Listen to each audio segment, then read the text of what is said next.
اگر ماں اپنی زندگی کے اندر وراثت میں سے حصہ نہ لے تو کیا اس کی اولاد جا کے نانا سے ماموں سے مانگ سکتی ہے، لے سکتی ہے؟ لے سکتی ہے، کیوں نہیں لے سکتی؟ دیکھیں، والدہ جو ہے آپ کی والدہ صاحبہ ہیں، ان کے والد یعنی نانا جان کی جب ڈیتھ ہوئی ہے نا، فوت ہوئے ہیں جس دن، تو نانا جان کے نام جتنی پراپرٹی تھی، جتنے زرعی زمین تھی، جتنے پلاٹ تھے، جتنے گھر تھے، جتنا شاپس تھیں، وہ سارا کچھ نانا صاحب کے بچوں کے نام لگ گیا، آپ کے ماموں کے نام، آپ کی خالہ کے نام، آپ کی والدہ کے نام لگ گیا، یہ مالک ہو گئے۔ اب آپ کی والدہ جا کے وہ چیزیں اپنے نام پہ کروا لے ریونیو ریکارڈ میں، یہ تو بڑی اچھی بات ہے۔ اگر نہیں ریونیو ریکارڈ میں جا کے اپنے نام نہیں چڑھائیں، پھر بھی مالک وہ ہے۔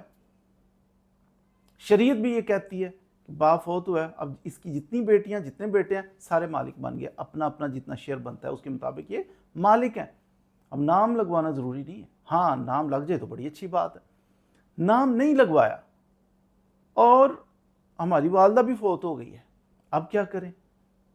اب تو لوگ کہتے ہیں، ہم نے سنا ہے کہ ماں نے زندگی میں کلیم نہیں کیا تھا، باپ بھی نہیں کر سکتے۔ ایسا نہیں ہے،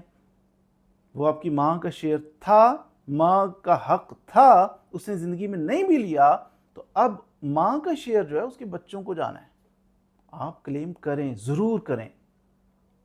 ایسا نہیں کہ ماں نے زندگی میں کلیم نہیں کیا تھا تو بچے کر ہی نہیں سکتے، بالکل ایسا نہیں، بلکہ ماں نانا سے پہلے بھی فوت ہو گئی ہے نا، نانا بعد میں فوت ہوا ہے، ماں اس سے بھی پہلے فوت ہو گئی ہے، پھر بھی یہ بچے جا کے کلیم کر سکتے ہیں کہ ہماری ماں کا حصہ بنتا ہے۔ وہ ماں جو نانا سے بھی پہلے دنیا سے چلی گئی تھی، اس کا بھی حق بنتا ہے، وہ حق ہمیں دیں کیونکہ ہم اس کے بچے ہیں، کلیم کر سکتے ہیں۔ ہاں کچھ ایکسیپشنز ہیں، بعض دفعہ مشکل آتی ہے اس میں، پتہ کیا؟ کچھ اس طرح کی سچویشن ہو کہ جب کوئی کاغذ بن چکا ہو، آپ کی والدہ نے زندگی کے اندر کوئی ہبہ ہو چکا ہو کہ میں اپنے بھائیوں کو گفٹ کرتی ہوں، ہبہ کرتی ہوں، رجسٹری کرواتی ہوں، اور زندگی کے اندر اس نے پھر دوبارہ اس کو چیلنج نہ کیا ہو آپ کی والدہ نے، پھر آپ جائیں تو وہ آگے ہرڈل آتی ہے کہ ماں نے تو زندگی میں اس کو چیلنج نہیں کیا، بچوں آپ کیوں آگے کر رہے ہو؟ یہ ہرڈل ہو سکتی ہے۔ مثال کے طور پر آپ کے نانا کا گھر ہے، اس کے ساتھ ایک پلاٹ تھا نانا کا، اب کچھ عرصے کے بعد وہ پلاٹ جو ہے وہ بیچ دیا گیا، آپ کے ماموں نے بیچ دیا، بیچنے کے بعد کسی نے خریدا ہے، اس کے اوپر اس نے مکان بنا لیا ہوا ہے۔ 30 سال بعد آپ جناب دعویٰ جا کے کرتے ہو یہ جو مکان کسی بندے نے پلاٹ ہم سے خریدا تھا، نانا ابو کا،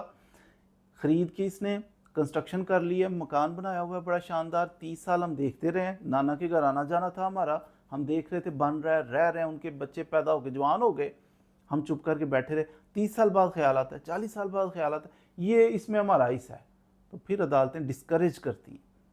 کہ آپ کا حصہ ہے، تو آپ اندھے تھے، آپ کو نظر نہیں آ رہا تھا کہ آپ کا حصہ ہے، آپ کلیم کرتے نہیں کیا، جب بیچا تب کلیم کر لیتے، بیچا جب انہوں نے تعمیر شروع کی تب کلیم کر لیتے، جب وہ 30 سال اس کے اندر رہتے رہے تب کلیم کر لیتے۔ اب 30-40 سال بعد آپ کو ہوش ہے، السلام علیکم، یہ جو بہت سال پہلے بکا تھا تو یہ اس میں ہمارا حصہ ہے، پھر کورٹس ڈسکریج کرتی ہیں۔ ادروائز نارمل حالات میں آپ کی والدہ کا جو حق ہے وہ بچوں کو یعنی آپ کو ملے گا، وہ جلدی سے لے لیں، تاخیر سے لے لیں، وہ آپ کا حق ہے، ضرور لیں۔